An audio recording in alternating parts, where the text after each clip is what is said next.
Listen to the people. Listen to humanity. Listen to the Parrot. Parrot TV.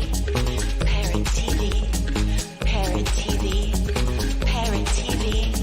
Parrot TV. Parrot. Listen to the people.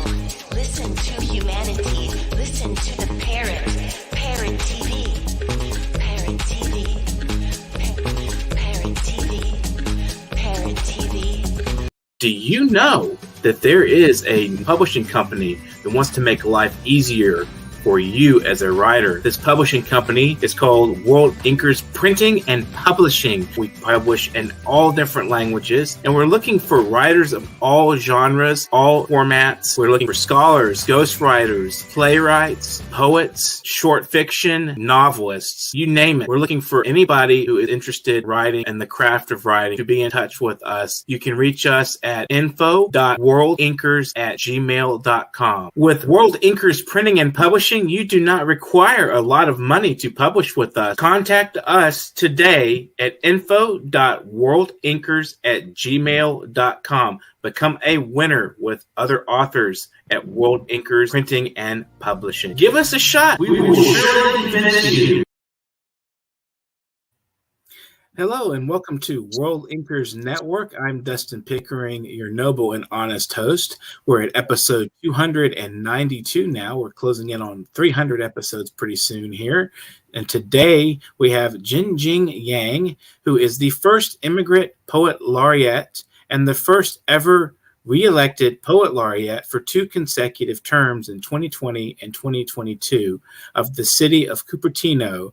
She was also the grand winner of the citywide Celebrate Creativity Poetry Contest in 2017 with her poem Logograph in memory of her grandfather. Jing Jing's English and Chinese writings have been featured worldwide in Celebrate Creativity Anthology, Redwood Forest, City Headline, Cupertino Scene, and Changsha Nightly Post, etc.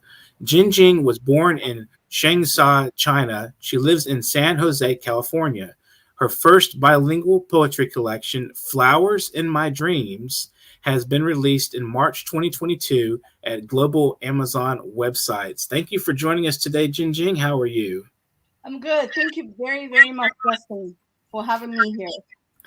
So tell us a little bit about the process that you became poet laureate in Cupertino. What happened there, and what was their process of incorporating you in there? Sounds like a really remarkable feat. Everything started with this book. This is the 300 poems from Tang Dynasty. I can no longer open it because it's gonna it's become dust. So I memorized a couple of hundreds of poems when I was little. My dad said, if you memorize 300 poems, you will become a poet. I never believed it. So in 2015, when I first became an empty nest, I joined poetry memoir class in Cupertino Poet Laureate program. That's how I started my English writing. And in 2017, it was unreal. I won the first place as a citywide creativity celebration. That led to the 2019, I was chosen to be the first immigrant poet laureate for the city of Cupertino. In the past 2 years, more than 2 years, I've hosted probably more than 20 events, including diversity, anti-sensory, dialects, and united people from all over the world. And July last year, I was very encouraged by the San Mateo Poet Laureate, Eileen. She's a Malaysian. She's wonderful. She's won so many different rewards. And she encouraged me to publish my own book in bilingual format. So I worked very, very, very hard for the past 9 months. And eventually I got the book published. And I also designed my own cover page. So that's my story. Interesting. Thank you, Dustin. So yeah, that's fascinating. You did you actually memorize the 300 poems, or did you try to start with that, or? I think I would say probably between 1 to 200, but now I can memorize the most memorable ones, a couple of lines, but I can no longer memorize the whole thing. The longest one is about 200 lines. That was a lot of opera stories was based on that famous poem from Bai Juyi. Even today, a lot of people didn't know. Everybody knows Mulan. Mulan was based on Ballad of Mulan. It's a poem. It's a long poem, and that was my first workshop in 2020. I started with Mulan, and everybody was shocked. Interesting. So when you're teaching, what do you learn about your own craft? I know a lot of instructors, they when they're in the process, they learn a lot about themselves and their own capacities as writers. And is there anything you've learned specifically in doing workshops and teaching? Yes, teaching and be taught. So my English is not my first language, and the first place winning poem Logograph was translated from Chinese to English. So I've had this battle all the time, the language battle. But teaching poetry, from teaching poetry, I've learned a lot. Because I'm surrounded by wonderful, wonderful group of Cupertino local poets, and now it's expanded to Stanford. The retired poetry lovers. They're from more than 10 countries, and when I teach them, when I read my poem, I tell them my writing process, but the feedback was phenomenal, and I got a lot of suggestions and comments. And maybe you should use this word, or you shouldn't use that word. So through all this process, and a lot of the expression from translation sometimes doesn't ring a bell to English readers. So I have to rewrite many times. I have to rewrite many times. I don't know how many versions I've gone through for this book. Oh. Flowers in My Dreams. I love that title. Where does that title come from? Okay. That's a great question. Yesterday, actually, I thought with my priest from the church. He said, "I love your title. It covers the entire book."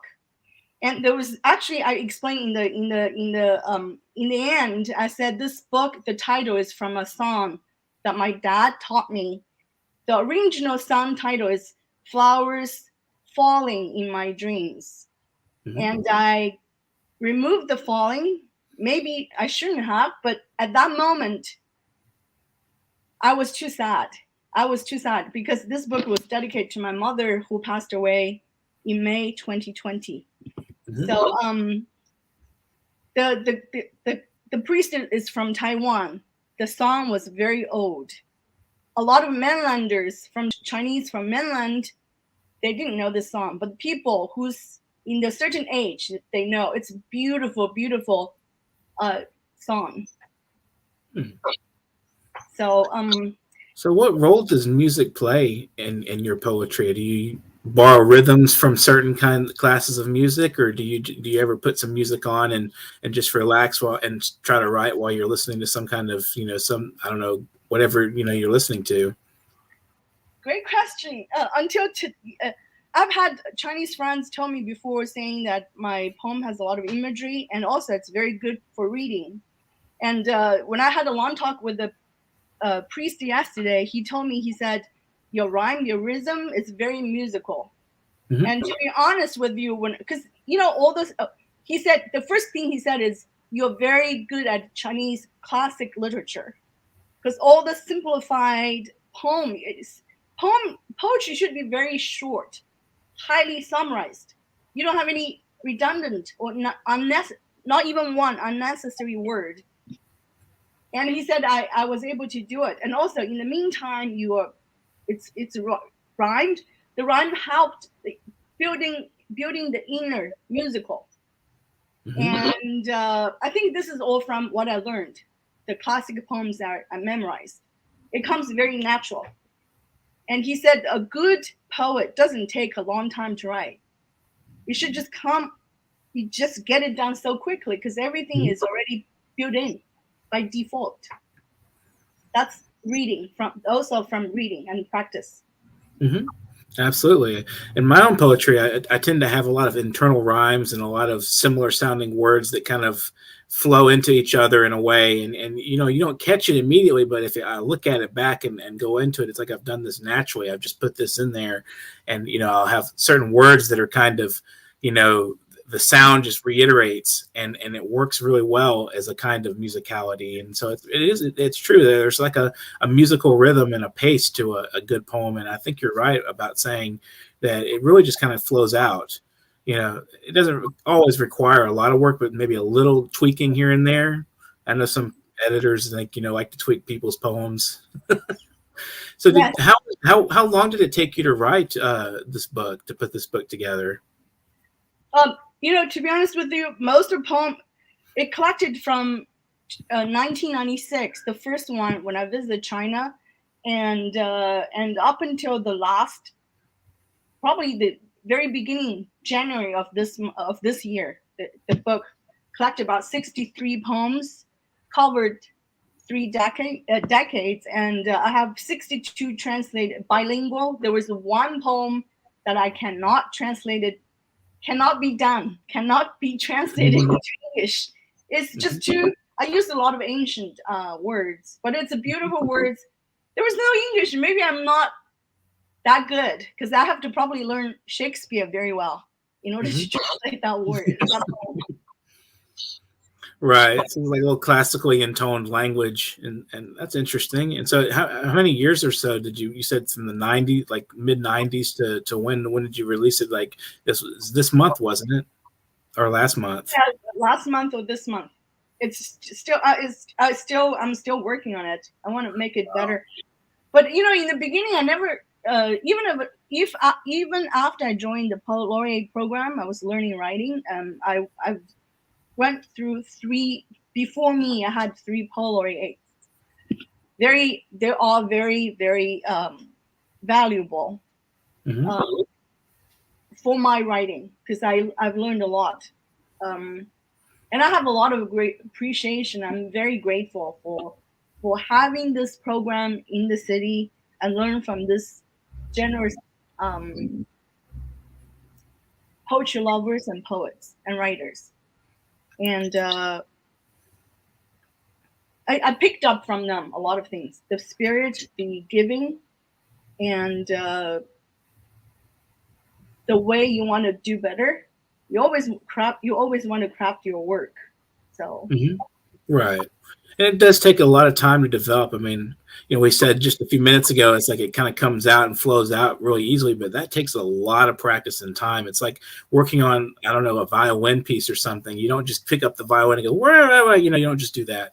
It doesn't happen. You know, you don't make music out of, you know, nothing.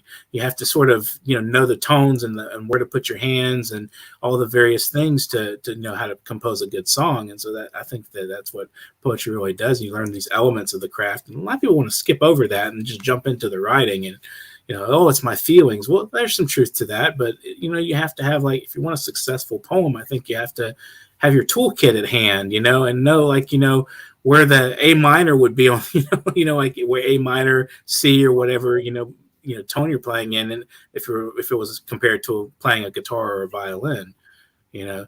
So what are your duties as a poet laureate? Actually, the standard requirement is you only need to host 1 workshop in 3 months. That's all they required, but I don't think that would do from my perspective, because when I see something, I went to TED, I saw a high-tech guru making a speech, and he mentioned about semiconductor. He mentioned about the book he's writing. I think this is very valuable in Silicon Valley, that writers and poetries, most people are writing from our heart, but we're living in Silicon Valley. So I invited him for my April, the National Poetry Month workshop, which is on 30th of April. And also the master chef, a lady from India that she paid through her college and graduate school through her own cooking, because her parents was first generation immigrant. You know, I just invite all kinds of people, the creative people, no matter if you're painters or writers or even inmates. I invite one inmate poet. It was phenomenal. And I invite the people from Canton, the second generation of Chinese. This is their country, and they inherited a lot of Chinese or Asian heritage from the last generation. And also, you know, different kind of people, regardless the skin color, whoever touches me, I invite them to be my VIP and make speech and read their poems. And not only limited with the poetry. And I remember there was a writer from Russia. He was exiled from Russia, and she reads her experience the night how she escaped from Soviet Union. So I think I'm more drawn to the humanity part of poetry. Technique is secondary. Right. Absolutely, and that's both. I think both can go hand in hand. You know, you can convey a really enriched experience, like you mentioned. You know, fleeing from the Soviet Union, you can use a lot of the quote unquote toolkit of poetry to express that in a more fluid and vibrant way than maybe just writing out, you know, what happened and as a story or something. I think it can affect the emotions a lot deeper if you kind of have an idea. But yeah, if a poem touches your heart and it hits you and it strikes you, it's a poem. You know, as Emily Dickinson said, if it takes the top of my head off, it's a poem. You know, that's one of her pet phrases. So I wonder how the experience of being an immigrant affected your own writing style.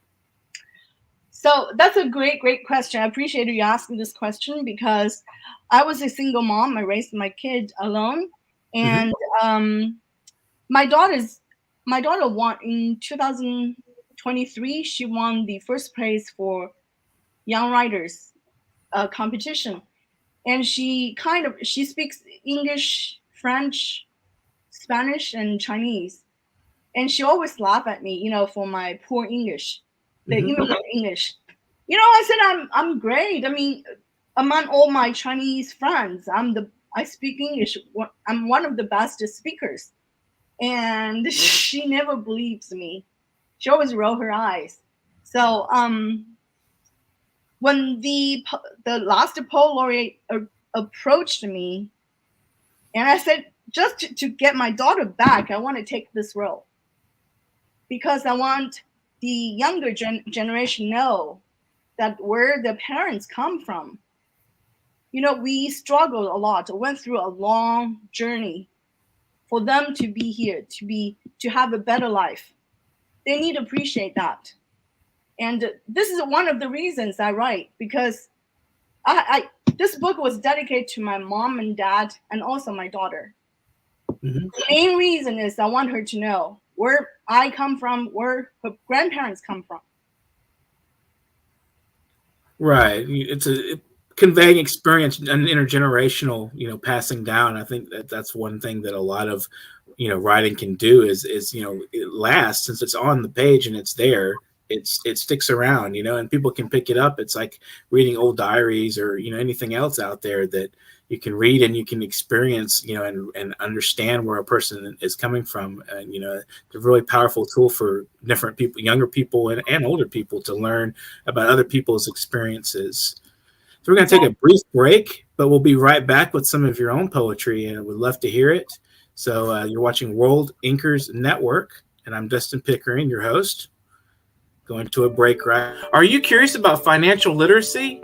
Then take a look at Professor Anthony Rivecchio's new program on Parrot TV. It's called Financial Focus University.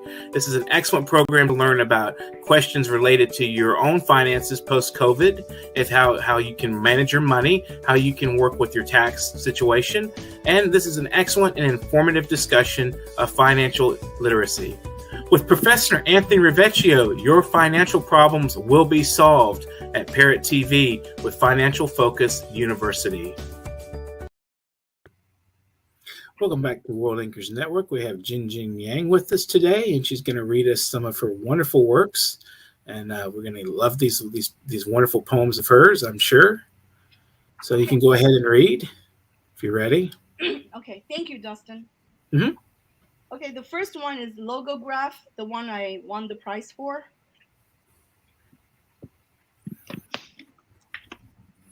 Logograph, a tribute to my grandpa, Yang Shuda.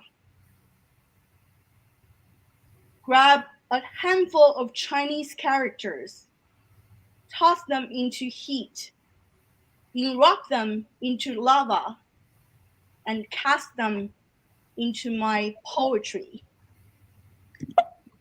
Black script on white paper, brewing and diffusing the steam, flaming in red hot orange, whilst our ancestors sharpen the stone, paint their fairy tales, engrave their memory on turtle shells, in cattle bones, scattered with a sparkle splash.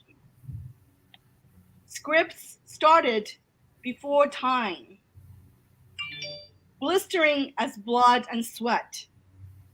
With the stem or pebble, it rocks wolf skin and rolls into human history.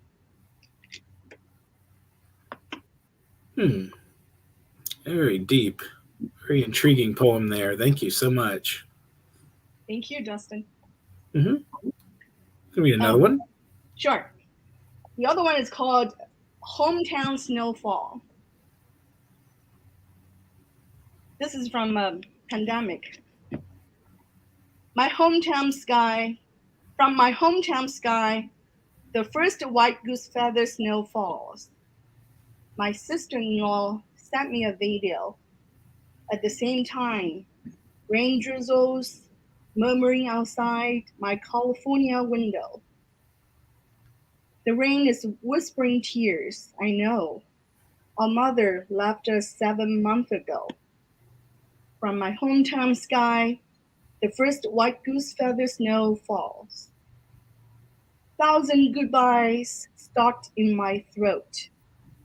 I carried my mother in my heart everywhere I go. At the same time, rain drizzles murmuring outside my California window.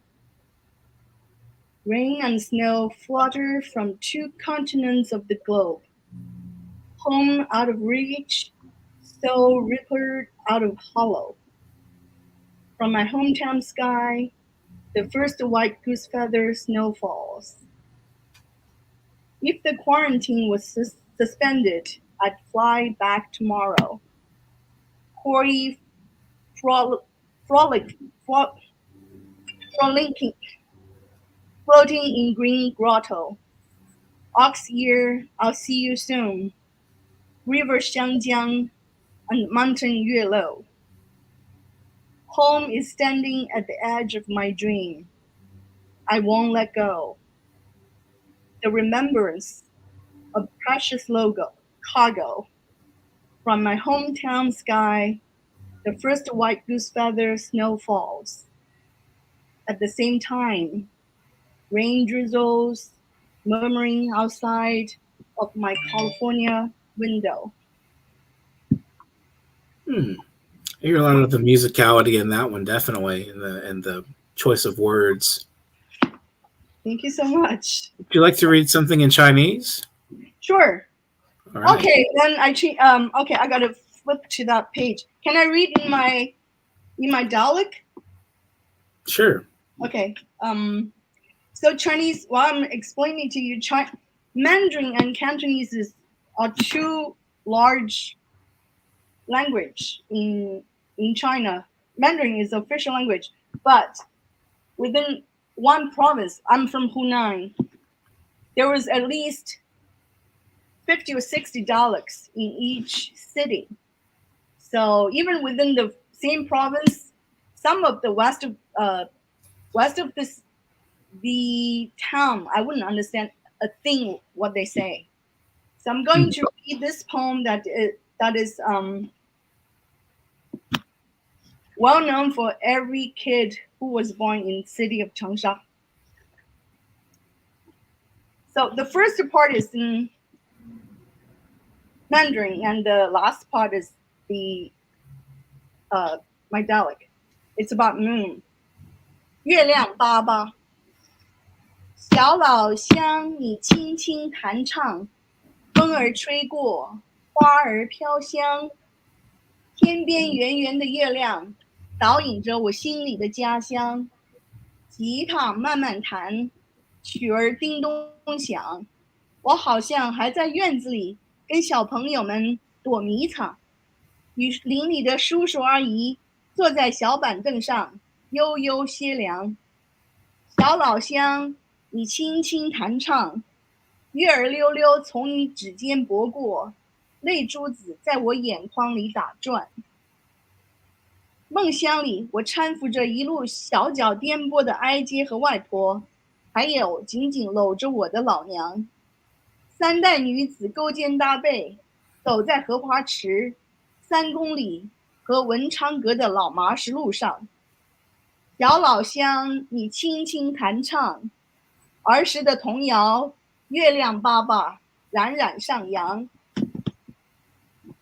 月亮爸爸到里走过嗲嗲，嗲嗲去来买菜，到里走过奶奶，奶奶去来绣花，绣过糍粑，糍粑叠在井里，点着蛤蟆，蛤蟆生脚，变着喜鹊，喜鹊上树，变着斑鸠，斑鸠咕咕咕，河山敲豆腐，豆腐一不着，河山敲粑粑，粑粑一不磕，河山敲菱角，菱角溜溜尖，河上望到天，天上4个字，河上放到石，石又放到河，抓到河上看脑壳。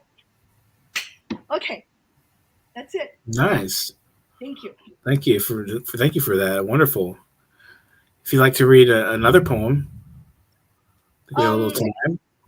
Okay, I can read the one I just wrote yesterday. I'm going to read my next workshop.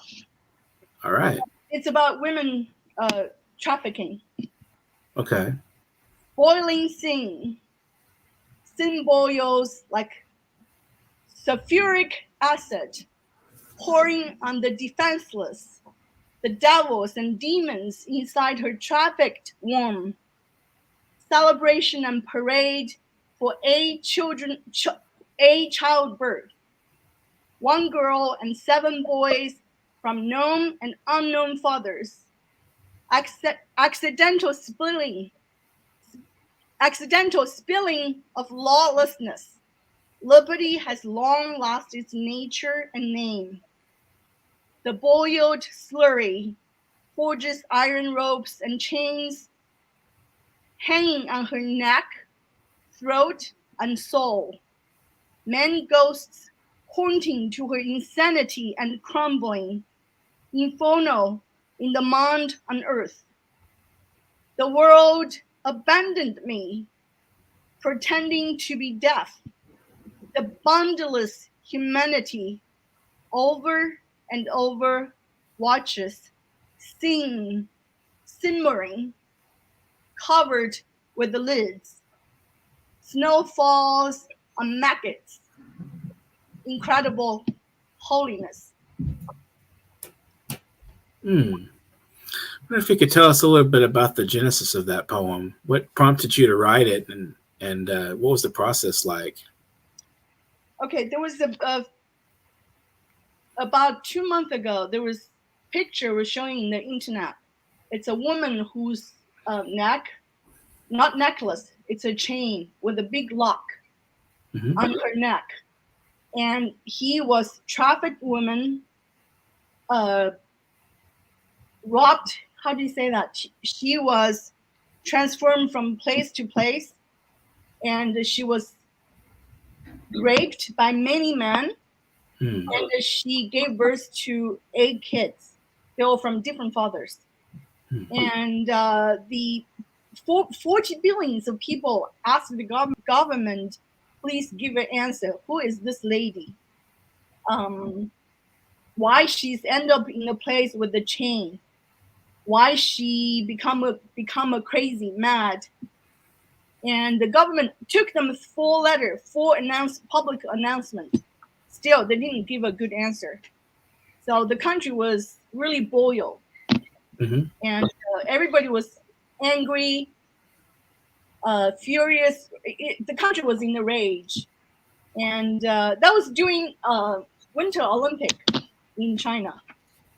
So I think I wrote this during that time.